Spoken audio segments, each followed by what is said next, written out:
Bonjour à tous, nous exposerons dans cette vidéo le troisième paramètre de position ou de tendance centrale, la moyenne arithmétique.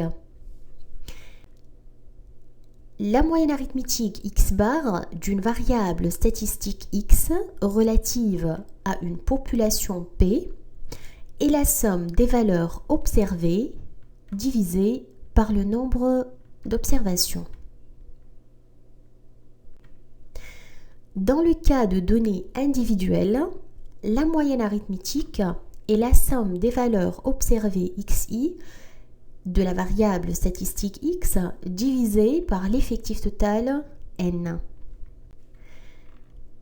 Soit un exemple simple donnant les notes obtenues par un étudiant dans 5 matières.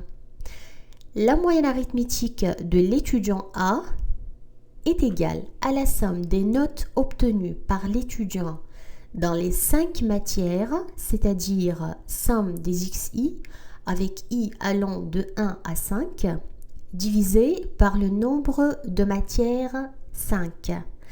Après tout calcul fait, l'étudiant A a obtenu 10 de moyenne.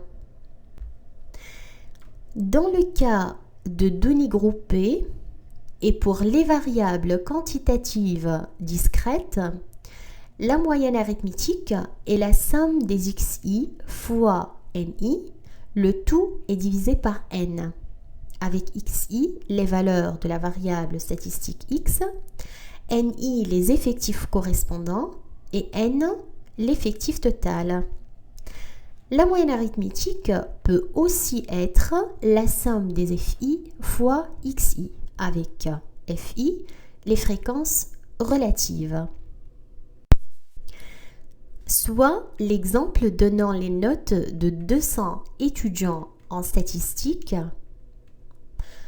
Pour calculer la moyenne arithmétique, il faut d'abord calculer la somme des ni fois xi, c'est-à-dire 8 fois 5, 9 fois 11, 10 fois 16, et ainsi de suite, jusqu'à 17 fois 8. Cette somme est égale à 2539. Par la suite, nous divisons la somme obtenue, c'est-à-dire 2539, par l'effectif total 200. La moyenne arithmétique s'élève donc à 12,695. Cela signifie que la moyenne des notes en statistique est de 12,695. Reprenant le même exemple, nous allons maintenant calculer la moyenne arithmétique en appliquant la formule exprimée en fonction de la fréquence relative.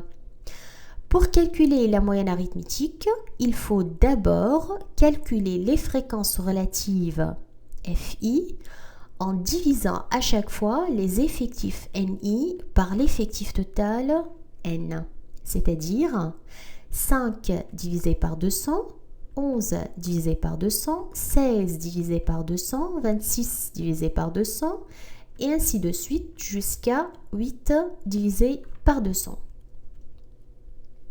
La somme des fréquences relatives fi doit être égale à 1, bien sûr. Par la suite, nous devons multiplier les fréquences relatives fi par les xi, comme le montre la colonne suivante. La somme des fi fois xi donne alors la moyenne arithmétique 12,695.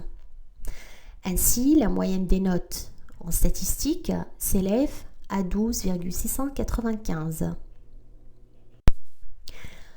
Pour les séries statistiques d'un caractère continu, la moyenne arithmétique est calculée en multipliant les centres des classes xi par les effectifs correspondants ni, et puis la somme est divisée par l'effectif total n.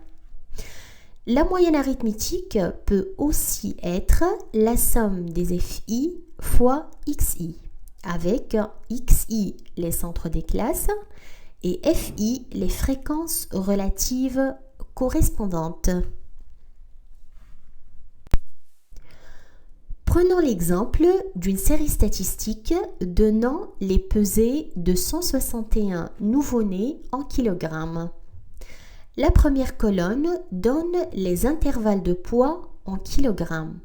Les centres des classes XI sont déterminés en additionnant les extrémités de la classe et en divisant par 2, comme le montre la deuxième colonne. Pour calculer la moyenne arithmétique, il faut d'abord calculer les NI fois XI, comme le montre la colonne suivante. La somme est égale à 548,45. 548,45 divisé par l'effectif total 161 donne la moyenne arithmétique. Celle-ci est égale à 3,41 kg. Ainsi, le poids moyen des nouveau-nés est de 3,41 kg.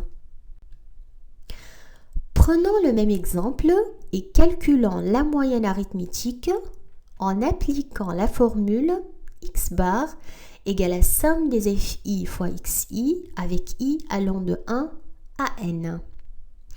Pour cela, nous allons tout d'abord déterminer les FI.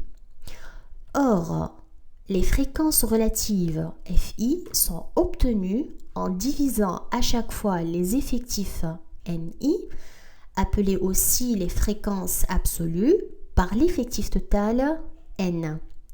La somme des FI est égale à 1, bien sûr. Ensuite, nous multiplions les XI par les fréquences relatives correspondantes, comme le montre la colonne suivante. La somme des FI fois XI donne alors la moyenne arithmétique 3,41. Ainsi, le poids moyen des nouveau-nés s'élève à 3,41 kg. Merci, à la prochaine vidéo avec les paramètres de dispersion ou de concentration, à savoir l'écart type, la variance et le coefficient de variation.